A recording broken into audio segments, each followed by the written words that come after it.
Hello दोस्तों, कहानी कविता channel पर स्वागत है आपका। मैं आपको बंदर और मगरमच्छ की कहानी सुनाने जा रही हूँ। किसी नदी के तट पर एक वन था। उस वन में एक बंदर निवास करता था जो वन के फल आदि खाकर अपना निर्वाह करता था। नदी में एक टापू भी था और टापू और तट के बीच में एक बड़ी सी चट्टान थी। जब कभी बंदर को टापू के फल खाने की इच्छा होती तो वह उस चट्टान पर, उस टापू पर पहुंच जाता और जी भरकर अपने मन चाहे फलों का आनंद उठाता। उसी नदी में घड़ियालों का एक जोड़ी भी रहती थी। जब वह उस हष्ट पुष्ट बंदर को मीठे रसीले फलों का आनंद उठाते देखती तो उसके मन में उस बंदर के हृदय खाने की तीव्र इच्छा उठती। एक दिन उसने नर घड़ियाल से कहा, प्रिय, अगर तुम मुझसे प्रेम करते हो तो मुझे उसका हृदय खिलाकर दिखा दो। नर घड़ियाल ने उसकी बात मान ली।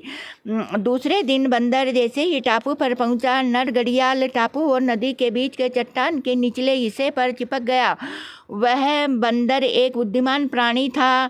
उसी के समय शाम के समय जब वह लौटने लगा और तट और टापू के बीच के चट्टान को देखा तो उसे चट्टान की आकृति में कुछ परिवर्तन दिखाई पड़ा।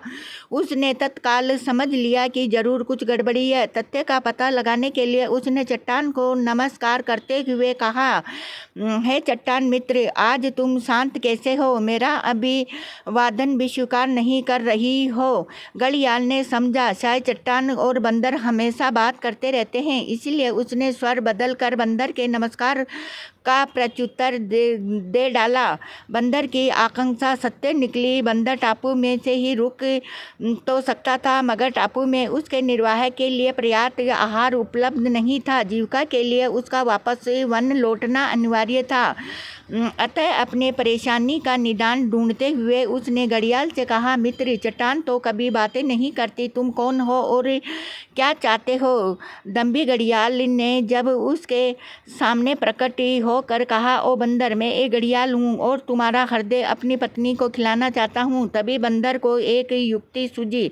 उसने कहा, हे घड़ियाल, बस इतनी सी बात है तो तुम तत्काल अपनी मुख खोल दो। मैं शहर से ही अपने नरशेश्वर शरीर को तुम्हें अर्पित करता हूँ। बंदर ने ऐसा इसीलिए कहा कि वह जानता था कि जब घड़ियाल मुख खोलते हैं तो उसकी आंखें बंद हो जाती है। फिर जैसे ही घड़ियाल ने अपना मुख खोला, बंदर ने तेजी से एक छलांग उसके सिर पर मारी और दूसरी छलांग में नदी के तट पर जा पहुंचा। इसी प्रकार अपनी सूझबूझ और बुद्धिमानी से बंदर ने अपने